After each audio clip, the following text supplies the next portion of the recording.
Captain Ko Taman stood on the bridge of the TNS Baekdu, watching stars drift past the massive viewing screen. The ship was huge, 15 kilometers long and packed with weapons that could destroy entire cities. But right now, it moved through space quietly like a sleeping giant. "Captain, we are reaching the edge of our known space," said Commander Yu Minho from his station. The tactical officer was young but smart, always thinking 3 steps ahead in any fight. Taman nodded slowly. He had fought in the wars on Mars, seen friends die in the cold vacuum of space. Now he commanded humanity's most powerful warship, and every decision could mean life or death for his crew of 200,000 people. "Dr. Shin, what do our sensors show?" he asked. Dr. Shin Yunji looked up from her science station. She was the ship's expert on alien life, though no human had ever met an alien before. "Nothing unusual, Captain, just empty space and distant stars." But she was wrong. Far away, hidden behind special shields that bent light around their ships, 3 different groups of aliens watched the human vessel with great interest. The first group called themselves the Villani Collective. They looked like giant insects with 4 arms and hard shells covering their bodies. Their leader, standing in the command center of their invisible ship, clicked his mandibles together in what passed for laughter among his kind. "Look at that primitive thing," he said to his officers. "Made of simple metal and burning fuel like ancient rockets. These humans will make good workers when we take their planet." The Villani had been watching Earth for 50 years. They saw humans as useful, but stupid creatures good for mining and building, but nothing more. Their plan was simple: wait until humans spread out more, then capture them all and put them to work. The second group was very different. The Korath Empire was made up of large, reptile-like beings who loved war and conquest. Their ships were painted red and black, covered in spikes and weapons. General Koran, their commander, studied the human ship with hungry eyes. "Their technology is weak," he hissed to his subordinates. "But they build big ships. This shows they understand the value of strength. When we conquer them, some might be worth keeping as soldiers." The Korath had also been watching Earth, but for different reasons. They wanted to add human worlds to their empire, and human warriors to their armies. They respected strength, and humans seemed to have some of that, even if their technology was basic. The third group was the strangest of all. The ethereal ascendancy were beings of pure energy who had given up their physical bodies long ago. They appeared as glowing lights that changed colors based on their emotions. Their leader, Ancient Luminara, observed the human ship with something like amusement. Such crude matter-based beings, she communicated to her followers through thought, alone. Still trapped in metal shells, still burning chemicals for power. They will never achieve true enlightenment. The ethereals saw themselves as the most advanced beings in the galaxy. They had moved beyond the need for physical forms millions of years ago. To them, humans were like smart animals, interesting to watch but not important. None of these 3 groups knew about the others. Each thought they were the only ones watching humanity, and none of them really understood what they were looking at when they saw the Baekdu. Back on the human ship, Admiral Park Hana was having a private meeting with Captain Taman. She had come aboard just before they left Earth, and she looked worried about something.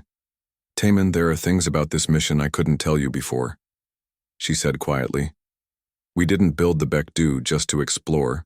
We built her because our deep space telescopes have been picking up strange signals for years." Taman frowned.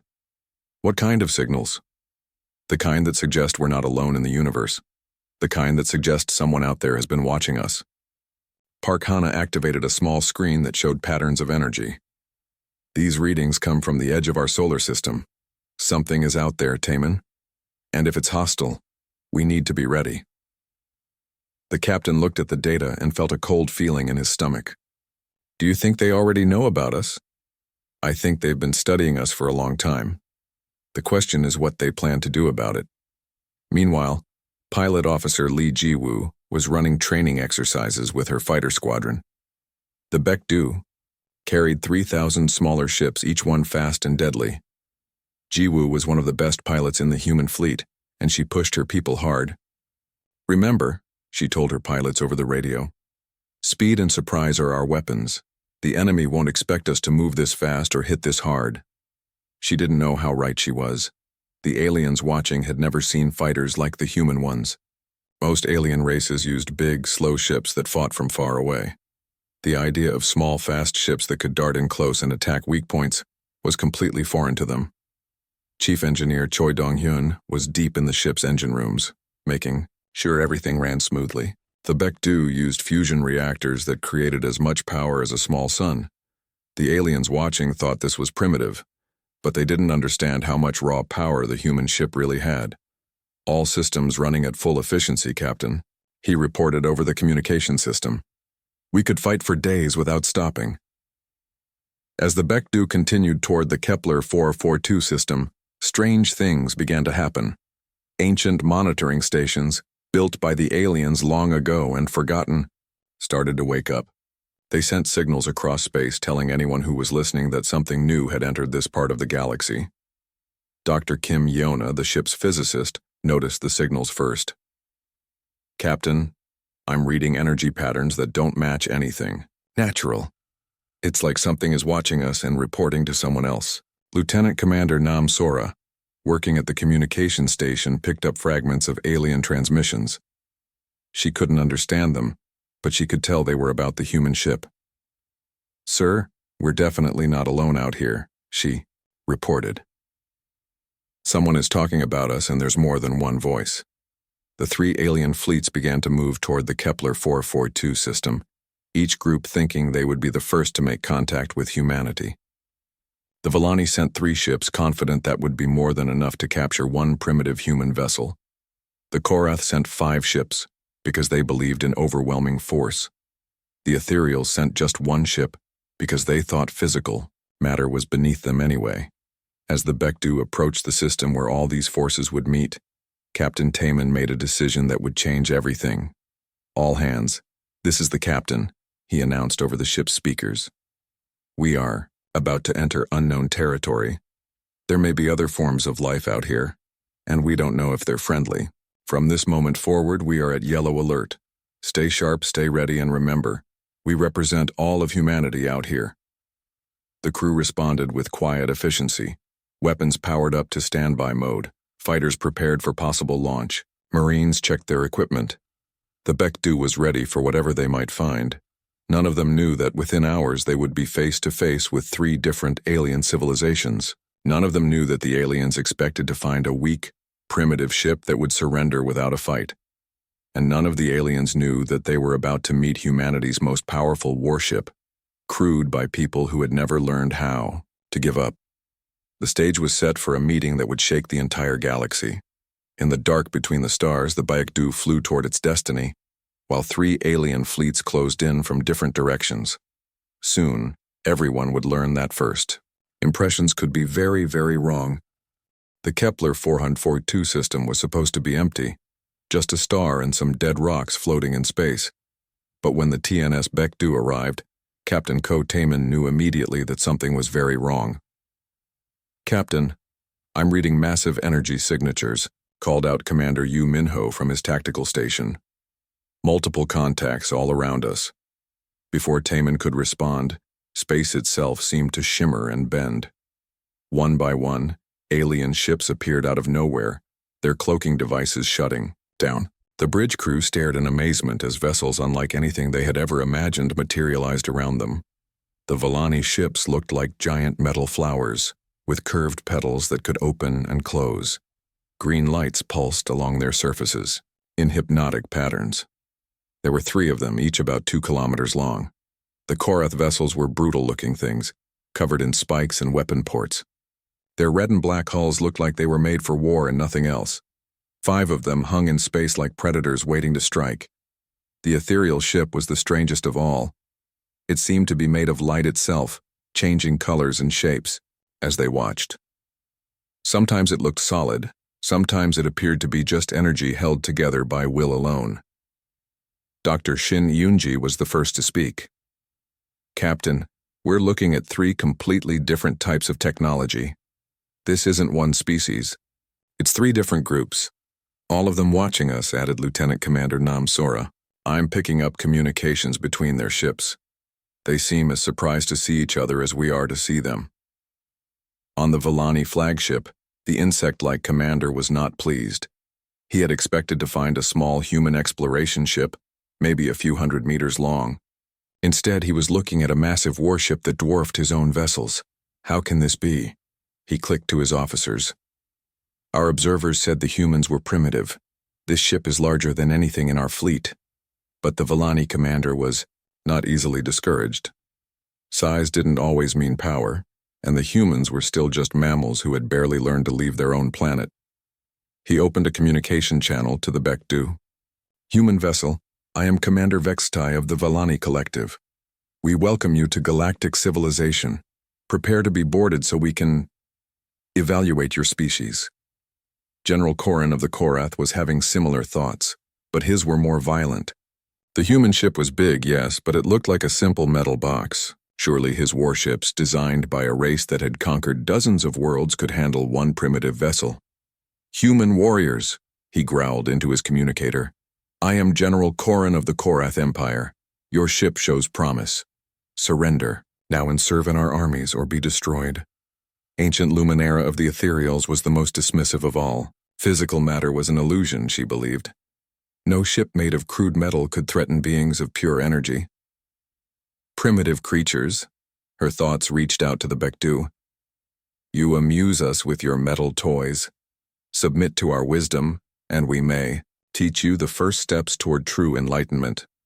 On the bridge of the Bekdu, the communications came in one after another. Captain Taman listened to each message with growing anger. These aliens weren't here to say hello. They were here to take over. All three groups want us to surrender, reported Nam Sora. They're treating us like we're some kind of inferior species. That was their first mistake, said Taman quietly. He touched a button on his command chair. All hands. This is the... Captain, we are now at red alert. Battle stations. Throughout the massive ship, alarms began to sound. The crew had trained for this moment, even though they never really believed it would come. Humanity's first contact with alien life, and it was starting with demands for surrender. Chief Engineer Choi Dong-yun was in the engine room when the alert came. You heard the captain, he shouted to his team. Bring all reactors to full power.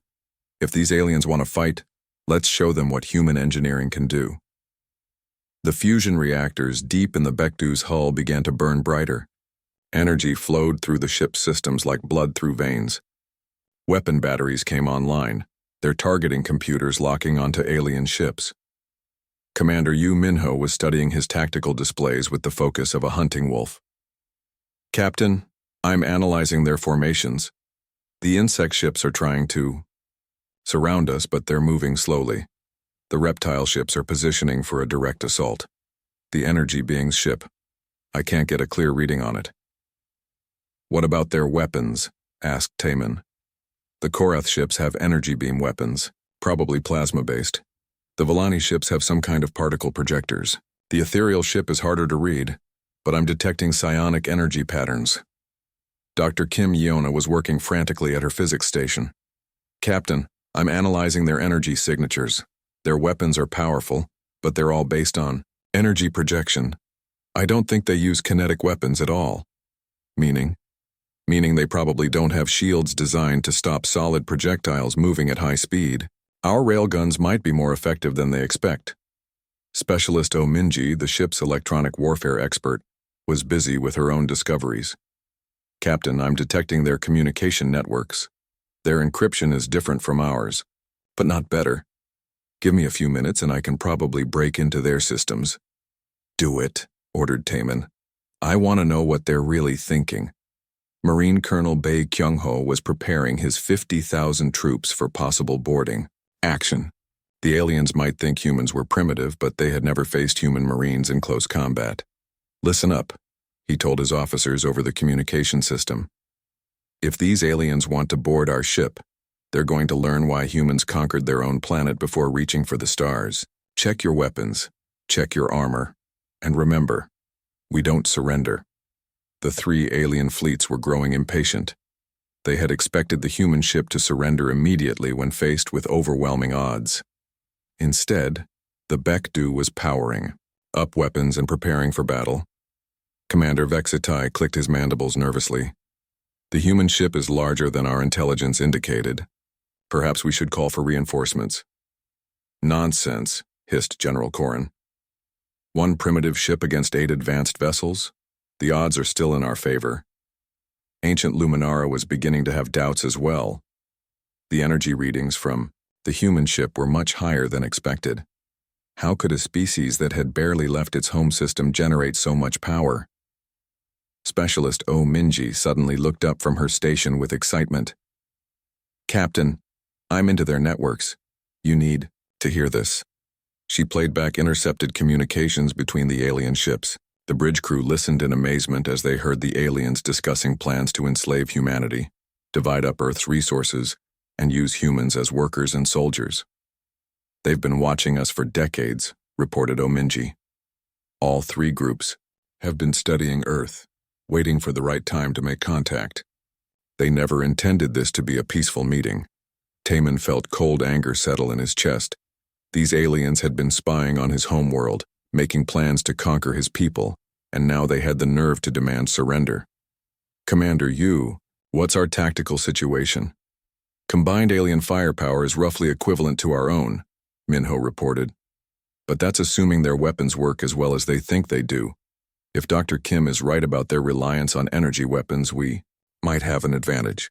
Pilot Officer Lee Jiwoo was in the fighter bay, preparing her squadrons for launch.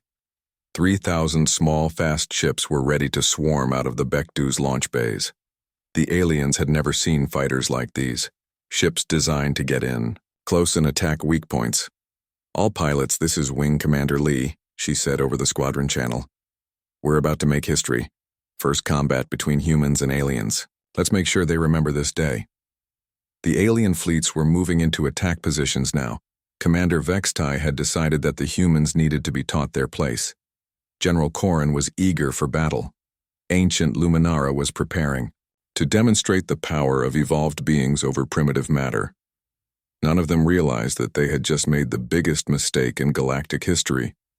They had threatened humanity's most powerful warship, crewed by people who had never learned how to back down from a fight.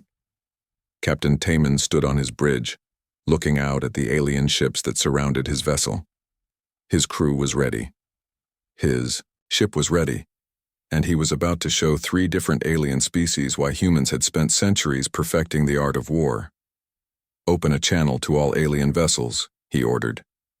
When the channel was open, he spoke in a calm, clear voice that carried across space to every alien ship. This is Captain Ko Taman of the Terran Federation ship Baekdu. You have threatened my crew, my ship, and my species. You have admitted to spying on our world and planning our conquest. This is your only warning. Withdraw now, or face the consequences. The aliens laughed at his words. 1 primitive ship threatening 8 advanced vessels? It was impossible. They were about to learn just how wrong they could be. The alien laughter died quickly when the TNS Baekdu opened fire. Captain Ko Taman had given them a chance to leave peacefully. When General Corrin responded by charging his plasma cannons, the captain's decision was simple. All weapons, fire, at will, he ordered calmly. The Baekdu's railguns spoke first. Massive magnetic coils accelerated tungsten slugs to 20% of light speed. The aliens had never seen weapons like these. Solid projectiles that could punch through their energy shields like they weren't even there. The first Korath warship took 3 direct hits before its commander even realized they were under attack. The tungsten slugs tore through the ship's armor plating and exploded inside the hull. Secondary explosions followed as the ship's ammunition storage was hit. Impossible! Shrieked General Corrin as he watched one of his finest warships break apart. How can primitive kinetic weapons be so powerful? Commander Yu Minho was coordinating the Baekdu's weapons from his tactical station. Target the lead Villani ship. Show them what our plasma cannons can do. The human plasma weapons were different from alien energy beams. Instead of focusing pure energy, they fired streams of superheated matter at incredible velocities. When the plasma hit the Villani flagship, it didn't just burn through the hull, it melted it. Commander Vextai watched in horror as his ship's outer shell began to glow red-hot. Our shields are useless against this attack. How can they generate plasma this hot? Dr. Kim Yeona was monitoring the battle from her physics station. Captain, their shields are designed to deflect energy beams and absorb directed radiation. They can't handle solid projectiles or superheated matter streams. It's like they've never fought anyone who uses physical weapons. That's because they haven't, said Specialist Ominji, still listening to alien communications. I'm picking up their tactical discussions.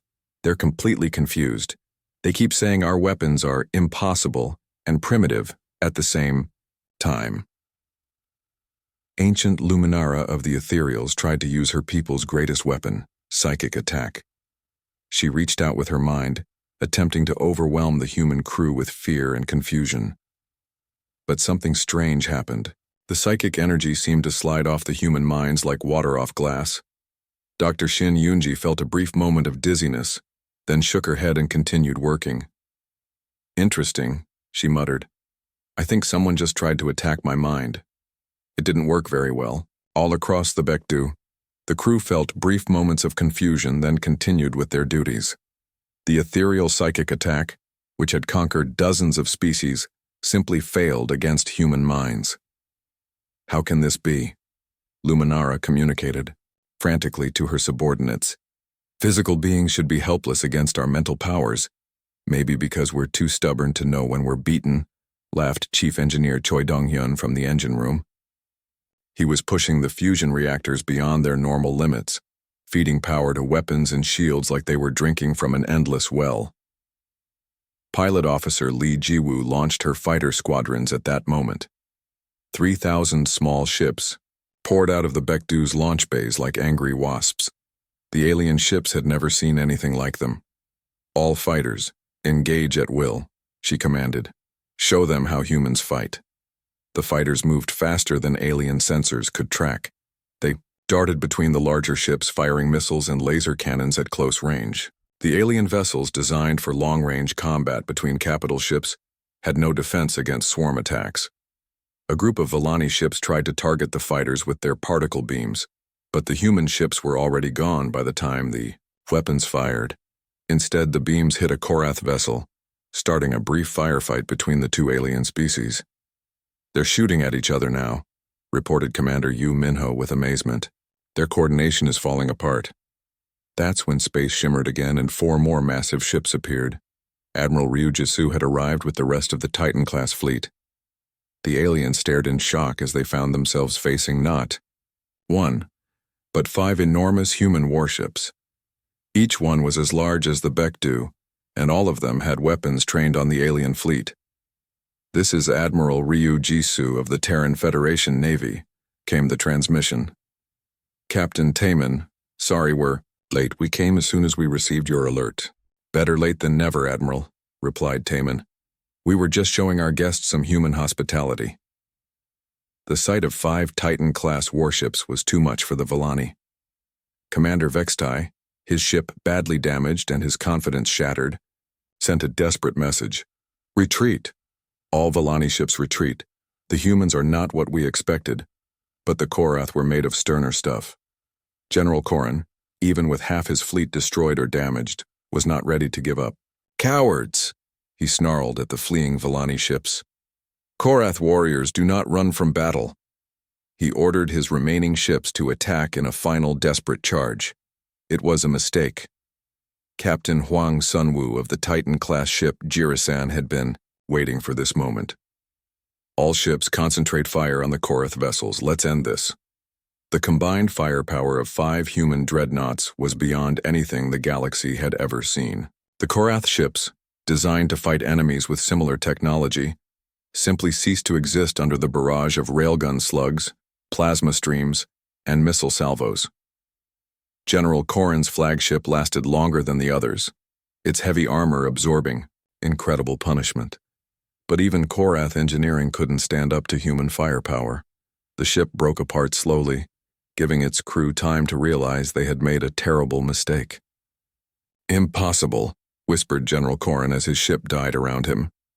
No species should be this powerful after such a short time in space. The ethereal ship tried to flee, but Captain Im Subin of the Halasan was ready for them. Let's see if beings of pure energy can outrun a railgun slug. The tungsten projectile passed right through the energy ship's shields and struck its physical core. The ethereals had forgotten that even beings of pure energy needed some kind of material anchor to exist in normal space. When that anchor was destroyed, ancient Luminera and her followers simply scattered into nothingness. In less than 30 minutes, the battle was over. 3 alien fleets had been destroyed or scattered by 5 human ships. The survivors were fleeing as fast as they could, sending frantic messages back to their homeworlds. "Admiral, we're receiving surrender offers from the remaining alien vessels," reported Lieutenant Commander Nam Sora. "They're asking for mercy." Admiral Ryu Jisoo considered this for a moment. "Tell them they can go, but they need to carry a message back to whoever sent them." She opened a general communication channel to all the fleeing alien ships. "This is Admiral Ryu Jisoo of the Terran Federation. You came here expecting to find a weak, primitive species that would surrender without a fight. You were wrong. Humanity has spent thousands of years perfecting the art of war. We have conquered our own world, survived ice ages and plagues, and turned a small rocky planet into the home of 10 billion people." The alien ships continued to flee, but their sensors were still recording her words. "You may think our weapons are primitive because they use physical matter instead of pure energy. You may think our ships are crude because they're made of metal and ceramic instead of exotic materials. But you've just learned that sometimes the old ways work better than the new ways." Dr. John Taehyung, the ship's xenoarchaeologist, was already analyzing the wreckage of alien ships. "Captain, these weapons and ship designs, they're thousands of years old. These species stopped innovating long ago. They've been using the same technology for millennia. While we've been advancing every year," added Dr. An Seo-young from her engineering station, "our quantum disruption fields, our fusion reactors, our kinetic weapons, all of it is cutting edge compared to what they're using." Admiral Park Hana, who had been silent during most of the battle, finally spoke up. "This changes everything. We came out here expecting to find more advanced civilizations. Instead, we found species that have been stagnating for thousands of years." Captain Taman looked out at the debris field that had once been 3 alien fleets. "The question is, how many more species are out there? And how many of them think humanity is easy prey?" "We'll find out soon enough," said Admiral Ryu Jisoo grimly. "Those survivors will report back to their governments. Word will spread that humanity is not what the galaxy expected." Colonel Yang Jae-wan, who had been preparing for boarding actions that never came, had a different concern. "Admiral, what about other species that might be oppressed by these aliens? If the Villani use people as workers and the Korath use them as soldiers, there might be others who need help." "One thing at a time, Colonel," replied the Admiral. "First, we need to prepare for whatever comes next. Something tells me this was just the opening act." As the human fleet began collecting data from the battlefield, they didn't know that their victory was already being reported across the galaxy. Ancient civilizations that had ruled for millions of years were hearing impossible news. A young species had just destroyed fleets from 3 major powers using primitive weapons and crude tactics. The galaxy was about to learn that sometimes primitive meant deadly, and humanity was about to discover that their real challenges were just beginning. News traveled fast across the galaxy, but not always accurately. The first reports came from the surviving Villani ships as they limped back to their territory. Commander Vextai's message to the collective's leadership was filled with panic and confusion. "The humans have weapons we don't understand," he transmitted. "Their ships are enormous, larger than anything in our fleet. They use primitive kinetic weapons, but somehow these weapons cut through our shields like they don't exist. 3 of our ships were destroyed in minutes." The Villani leadership didn't believe him at first. How could a species that had only recently learned to leave their home planet defeat advanced collective warships? But when they saw the sensor recordings, they had to accept the truth. "Call an emergency session of the Inner Circle," ordered Prime Vexnil. "If the humans are this dangerous, we need to warn the other powers." Meanwhile, the few surviving Korath ships brought even more disturbing news to their empire. General Koran was dead, along with most of his fleet, but the tactical officer of his flagship had managed to escape. "They fight like demons," he reported to the Korath High Command. "No surrender, no mercy, no fear. They targeted our weapons first, then our engines, then our command centers. It was like fighting a machine designed only for war. Supreme War Leader. Korak listened to the report with growing unease. The Korath had conquered 17 different species over the past 1,000 years. None of them had fought with the intensity described by the survivors. How many ships did they have? He asked. 5. Of their largest class plus thousands of small fighters. But it wasn't the numbers that defeated us, it was their weapons. They used solid projectiles accelerated to incredible speeds. Our energy shields couldn't stop them.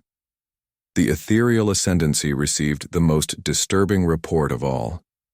Ancient, Luminara had been destroyed along with her entire consciousness. For beings who believed themselves to be immortal, this was almost impossible to accept. How can physical matter destroy pure energy? Asked Elder Radiance. It violates everything we understand about the universe. The humans seem to be resistant to psychic attack, reported one of the few survivors. Our mental powers had no effect on their crew. They continued fighting as if we weren't even trying to influence them. Word of humanity's victory spread through the galactic communication networks. Species that had never heard of Earth suddenly found themselves discussing the impossible. A young civilization had defeated 3 established powers using primitive technology. The Galactic Council of Elders held an emergency session on the neutral world of Nexus Prime. Representatives from 43 different species gathered to discuss what they were calling the human problem. Council Speaker Zephon, an ancient being from the first species to achieve faster-than-light travel, called the session to order. We are here to discuss reports of a new species that has appeared in the Outer Rim. The humans, as they call themselves, have apparently defeated fleets from 3 council members using what can only be described as crude weapons and aggressive tactics. Delegate Morpheus of the Silicon Consortium raised a crystalline appendage. Surely these reports are exaggerated. No species develops such military capability so quickly after achieving spaceflight. It takes millions of years to perfect energy weapons and defensive shields. That's exactly the problem, interrupted Representative Quantum of the Hive Mind. The humans didn't develop energy weapons. They're still using kinetic projectiles and explosive warheads, weapons that should be obsolete, but somehow remain effective. The debate continued for hours. Some species argued that the humans were a fluke, a statistical anomaly that would burn out quickly. Others worried that humanity represented something more dangerous, a species that approached warfare differently than anyone else in the galaxy. Back in human space, Captain No Arium was busy gathering intelligence about these galactic civilizations. Her stealth ship, the Jeju, was designed for reconnaissance missions deep behind enemy lines. Now she was using it to spy on alien worlds. Captain Taman, you need to see this, she transmitted to the Bakdu. I've been monitoring communications from 17 different species. They're all talking about us, and most of them are scared. She shared her recordings with the human fleet. The bridge crew of the Bakdu listened in amazement as alien voices discussed humanity with fear and confusion. They keep using the word impossible when they talk about our weapons, noted Dr. Shin Yunji. It's like they can't understand how kinetic weapons can be effective. There's something else, added Captain No Arium. I've detected at least 12 different species that are apparently enslaved or controlled by the major powers. The galaxy isn't just ruled by advanced civilizations, it's ruled by oppressive ones. This news reached Earth just as Ambassador Song Hyuna was preparing for humanity's first diplomatic mission to the stars. She had been chosen to represent Earth in any negotiations with alien civilizations, but now it looked like those negotiations might be more complicated than anyone had expected. 17 different species have sent messages offering us protection treaties, she reported to President Choi Ji-hee. They want to ally with us against other powers, but the terms basically amount to surrender. What kind of protection do they think we need? Asked the president. Protection from something called the Galactic Council. Apparently, they have a history of dealing with species that become too dangerous to the established order. Dr. Jiang, Taehyung was making disturbing discoveries of his own. His analysis of alien technology recovered from the battlefield showed that most galactic civilizations were using the same basic designs they had developed millions of years ago. And it's like they stopped innovating, he explained to Admiral Parkhana. Their weapons, their ships, their defensive systems, all of it is ancient by our standards. They've been using the same technology for so long that they've forgotten how to improve it. While we've been advancing at an exponential rate, added Dr. Kim Do-hyun, our technology has been developing for only a few hundred years, but it's apparently more advanced than civilizations that have had millions of years to perfect their systems.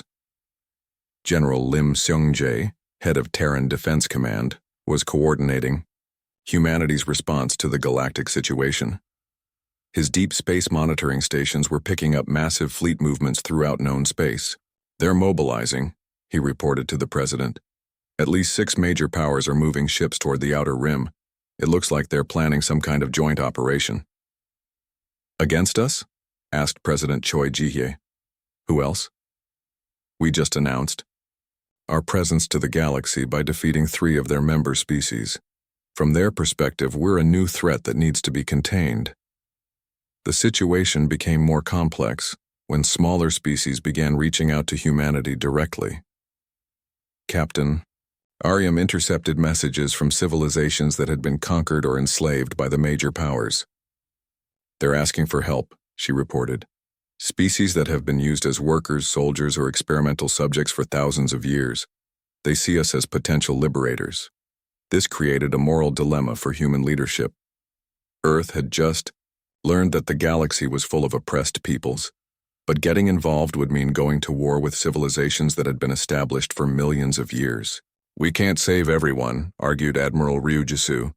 We have 5 Titan-class ships and maybe 100 smaller vessels. The major galactic powers have thousands of ships each. But we can't just ignore genocide and slavery, countered Ambassador Song Hyuna. If we have the power to help, don't we have the responsibility to use it? The debate was interrupted by an urgent message from Captain No Ariam. Her stealth ship had detected something that changed everything. A coalition fleet is assembling in the Vega system, she reported. 12 different species, over 300 ships. They're calling it the Pacification Fleet, and their target is the Sol system. The bridge of the Baekdu fell silent as the implications sank in. The galaxy wasn't just afraid of humanity. They were planning to eliminate the threat before it could grow stronger. How long before they reach Earth? Asked Captain Taman. 6 weeks, maybe 7. They're taking time to coordinate their different technologies and develop tactics specifically designed to counter our weapons. Admiral Parkhana made the decision that would define humanity's future in the galaxy. Send a message to Earth, she ordered. Tell them to activate Project Aegis. All of it. The orbital platforms, the asteroid bases, the hidden weapon caches. If they want a war, we'll give them one they'll never forget. What about the oppressed species asking for help?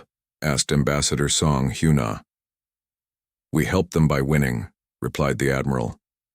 If we can defeat this coalition, it will prove that the old galactic order can be challenged. Other species will find the courage to fight for their freedom. Captain Taman looked out at the stars, knowing that somewhere out there the largest fleet in galactic history was preparing to attack his homeworld. But he wasn't afraid. Humanity had faced impossible odds before, and survived. All ships, prepare. For quantum jump to Earth, he ordered. It's time to show the galaxy what happens when you threaten humanity's home. The crew of the Baekdu began preparations for what might be the most important battle in human history.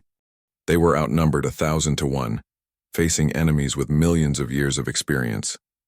Fleet Admiral Kang Min-jae stood in the command center deep beneath the surface of Luna, watching displays that showed the largest military buildup in human history.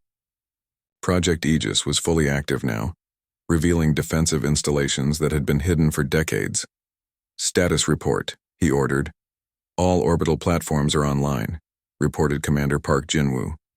We have 87 battle stations positioned around Earth, Mars, and the outer system.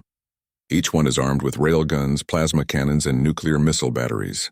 Asteroid bases. 15 major installations, all fully staffed and armed. The miners have been replaced with military crews. Each base has enough firepower to destroy a small fleet. Admiral Kang nodded grimly. For 50 years, humanity had been preparing for this moment, the day when they would have to defend their home system against alien invasion. They had hoped it would never come, but they had never stopped preparing. What about the fleet? All available ships are returning. To Seoul, reported Captain Im Subin, who had just arrived from the outer colonies. 12 Titan-class dreadnoughts, 38 heavy cruisers, and over 200 smaller vessels. It's the largest force humanity has ever assembled, but even this massive fleet seemed tiny compared to what was coming. Captain No Ariam's stealth ship continued to monitor the alien coalition as it approached Seoul. Her latest reports were terrifying. They're calling it the Grand Alliance, she transmitted from deep space.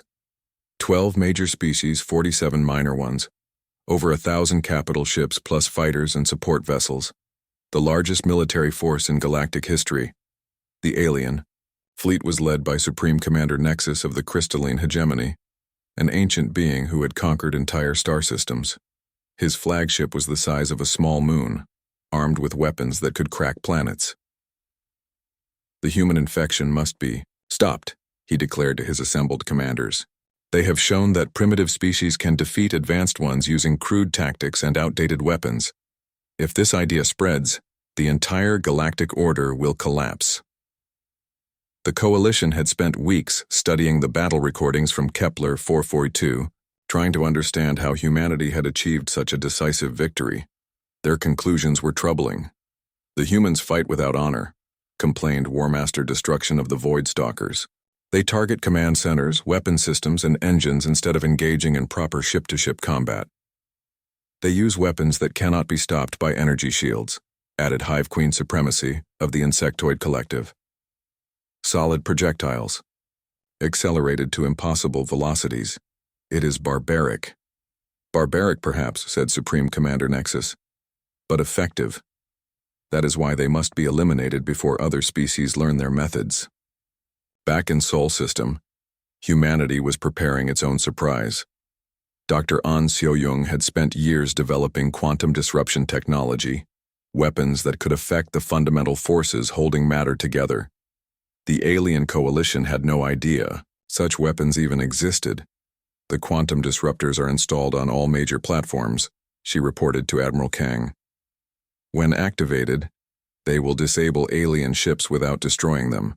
The crews will survive, but their vessels will be helpless.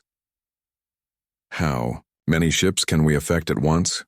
Theoretically, several hundred, but we've never tested the system on this scale.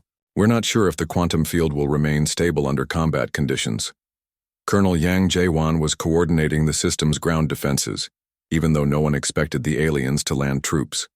His 100,000 Marines were spread across Earth's major cities, ready for anything. If they get past the orbital defenses, they'll find that humans fight even harder when defending their home, he told his officers. Every street, every building, every room will be contested.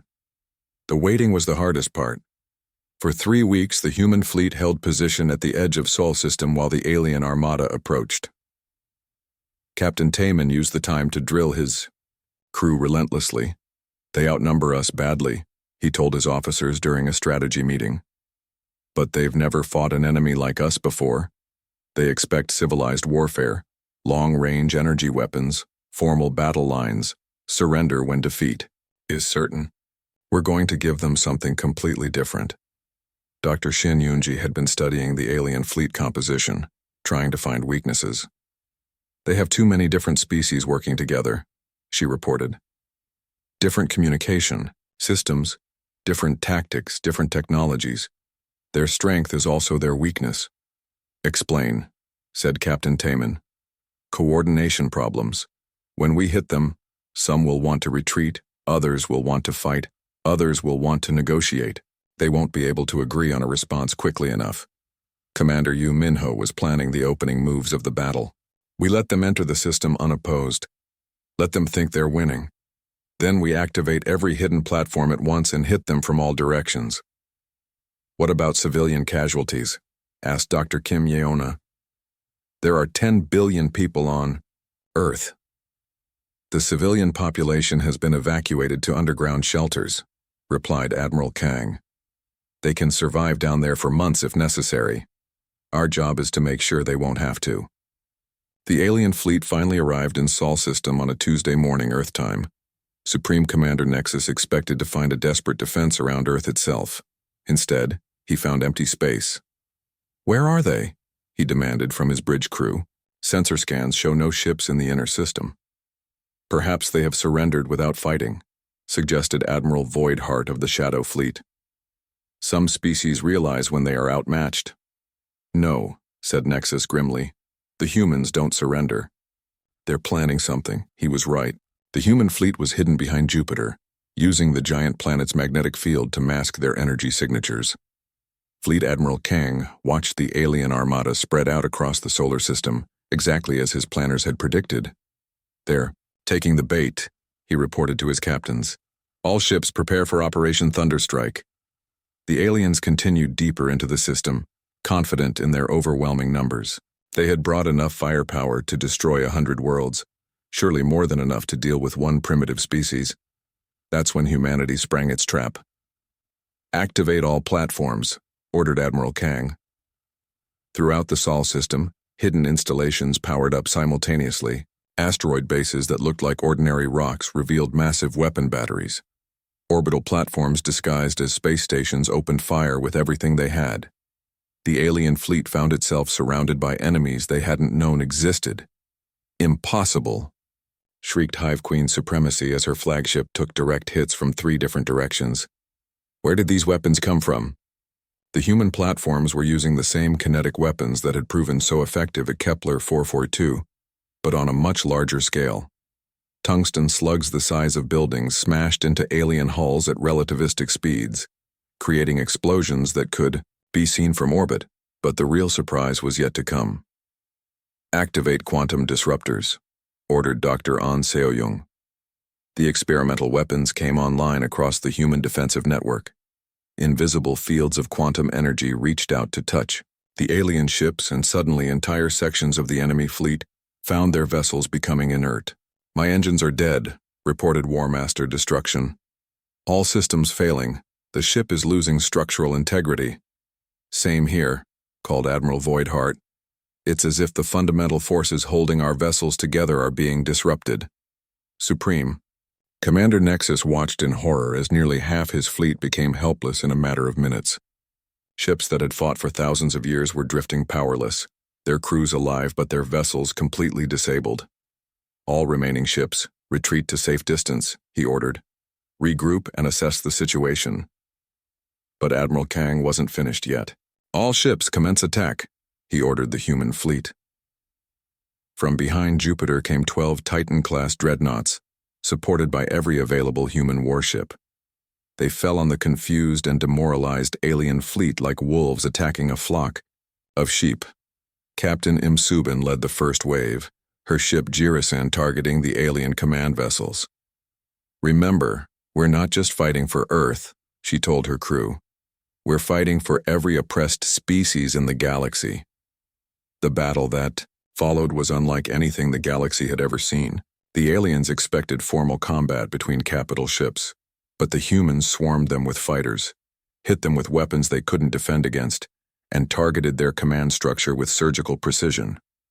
Captain Huang Sunwu of the Halasan captured an entire Voidstalker battlecruiser by ramming his ship into its docking bay and deploying Marines directly into the enemy vessel. Colonel Yang Jaewan led the boarding party personally, showing the galaxy that humans were just as dangerous in close combat as they were at long range.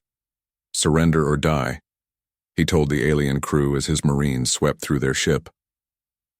"Those are your only choices." The Voidstalkers had never encountered close-quarters combat like this. Human Marines fought with an intensity that terrified beings who had thought themselves the galaxy's greatest warriors.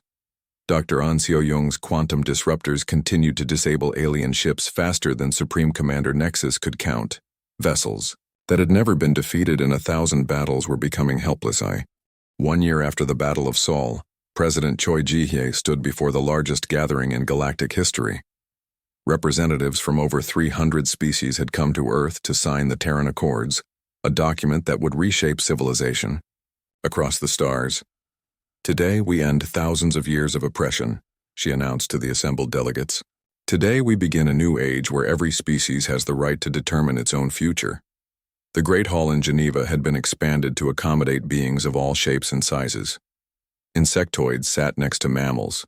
Energy beings floated near crystalline entities, and everywhere there were species that had been hidden from galactic society for millennia. Ambassador Lee Hiram had worked for months to negotiate the complex treaty. The old galactic powers, those that had survived humanity's victory, had been forced to accept terms they would have found unthinkable just 2 years before. Article 1, she read aloud. No species may be enslaved, controlled, or forced to serve against their will. Article 2. All species have the right to develop their own technology without interference. Article 3. Military force may only be used for self-defense or to protect others from aggression. The former slaves were the most enthusiastic supporters of the new order. The Deltari, who had served the Villani Collective as miners for 2,000 years, now had their own ships and colonies. The Cynthians, bred by the Korath as living computers, were learning to think for themselves for the first time. We owe everything to humanity, said Speaker Zara of the liberated Deltari. They showed us that resistance was possible, that the old powers could be defeated. But the transformation hadn't been easy. Many of the ancient empires had collapsed completely when their slave populations rebelled. Others had fought desperate wars to maintain control, only to find themselves facing human peacekeeping fleets. Admiral Park Woojin commanded the Terran Peacekeeping Force, a fleet of over 200 ships dedicated to protecting newly liberated species. His flagship, the TNS Everest, was the newest and largest of the Titan-class vessels. We have 17 active interventions in progress, he reported to President Choi Ji-hye during their weekly briefing. The hegemony is still trying to recapture their former territories, and the Void Stalkers are raiding independent colonies. Casualties? Asked the president. Minimal on our side. The quantum disruptors make most engagements brief. Enemy ships are disabled rather than destroyed, which gives us prisoners to exchange for occupied territories. Dr. Kim Do-hyun's technological sharing initiative had become one of the most important programs in the new galactic order. For the first time in millions of years, advanced technology was being freely shared between species instead of jealously guarded by the powerful. We've established research stations on 47 worlds, he reported. Species that were kept in technological stagnation for millennia are now developing fusion power, faster than light communication, and defensive systems. The results were remarkable. The Aquatic Federation, which had been limited to water worlds by their former masters, now had ships that could operate in any environment. The Photonic Collective had developed new forms of energy manipulation that even human scientists found impressive. But perhaps the most important change was in how species related to each other. Captain No Arayam, now promoted to Admiral and Head of Intelligence Services, monitored communications across the galaxy. The old hierarchy is completely broken, she reported. Species are forming alliances based on mutual interest instead of dominance and submission. Trade routes that were controlled by major powers for millions of years are now open to everyone. The transformation wasn't without its challenges. Some species struggled with the concept of freedom after thousands of years of servitude. Others went too far in the opposite direction, becoming aggressive toward their former masters. Colonel Yang Jae-hwan, now general and head of peacekeeping ground forces, dealt with these situations regularly. His Marines had become mediators as often as warriors, helping species learn to resolve conflicts without violence. Freedom is harder than slavery, he observed during one particularly difficult negotiation between the Deltari and their former Villani masters. When someone tells you what to do every day for 2,000 years, making your own decisions becomes terrifying. The economic changes were just as dramatic. The old galactic economy had been based on exploitation. Powerful species using weaker ones as sources of labor and resources. The new system emphasized trade and cooperation. Productivity across the galaxy has increased by 300%, reported economic advisor Dr. Park Min-ji. When people work for themselves instead of for masters, they work much harder. The Terran Federation had become the unofficial leader of the new galactic order, but President Choi Ji-hye was careful not to replace the old tyranny with a new one. We're not trying to rule the galaxy, she explained to the Galactic Assembly. We're trying to make sure no one else does either. Every species deserves the right to chart its own course among the stars. The military might that had made this transformation possible continued to grow. Chief Engineer Choi Dong-yun oversaw the construction of new shipyards throughout human space, building vessels for both Terran forces and allied species. We now have 30 Titan-class dreadnoughts, he reported, and we're helping 12 other species build their own defensive fleets. The goal is to make sure no single power can ever again threaten the freedom of others. Dr. Shin Yoonji had established the Interspecies Scientific Consortium, bringing together researchers from hundreds of worlds to tackle challenges that affected everyone. Their first major project was cleaning up the environmental damage caused by millions of years of exploitation. The old powers strip-mined entire systems, she explained to a gathering of xenobiologists. They never bothered to restore what they destroyed because they could always conquer new worlds. We're working to heal those wounds. The cultural changes were perhaps the most profound. For the first time in galactic history, art, music, and literature were flowing freely between species. The harmonic resonators, who had been forced to perform only for their ethereal masters, now shared their music with anyone who wanted to. Listen, it's beautiful, said Captain Ko Taemin, now Admiral and hero of First Contact, as he listened to a performance that combined human instruments with alien harmonics. This is what we were really fighting for, not just freedom from oppression, but freedom to create and grow. The old powers that had survived the transformation were slowly learning to live in the new galaxy. The Volani Collective had reorganized as a democratic federation. The Korath Empire had become the Korath Republic, though they still struggled with concepts like peaceful negotiation. Even the ethereal ascendancy had changed, no longer claiming superiority over physical beings. They worked alongside other species to explore the mysteries of consciousness and energy. We were wrong, admitted Elder Radiance during a joint research project with human scientists. We thought transcending physical form made us superior, but consciousness without compassion is just sophisticated selfishness. The transformation hadn't eliminated all conflicts, but it had changed their nature. Wars between species were now rare, replaced by economic competition and diplomatic negotiations. The Terran peacekeeping force found itself dealing more with natural disasters and exploration accidents than military threats. We've gone 18 months without a major military engagement, reported Admiral Park Woo-jin. The last few incidents were rescue missions after industrial accidents or natural disasters. The success of the new order had attracted attention from beyond the galaxy. Long-range sensors were detecting signals from neighboring star systems, suggesting that other galaxies might be watching humanity's experiment with interest. We may not be alone on the cosmic stage, observed Dr. John Tae-hyung, now head of the Extragalactic Research Division. If other galaxies are still ruled by oppressive hierarchies, they might see our success as a threat to their own stability. But, for now, the focus was on building rather than fighting. The Galactic Reconstruction Project aimed to repair the damage caused by millions of years of exploitation and warfare.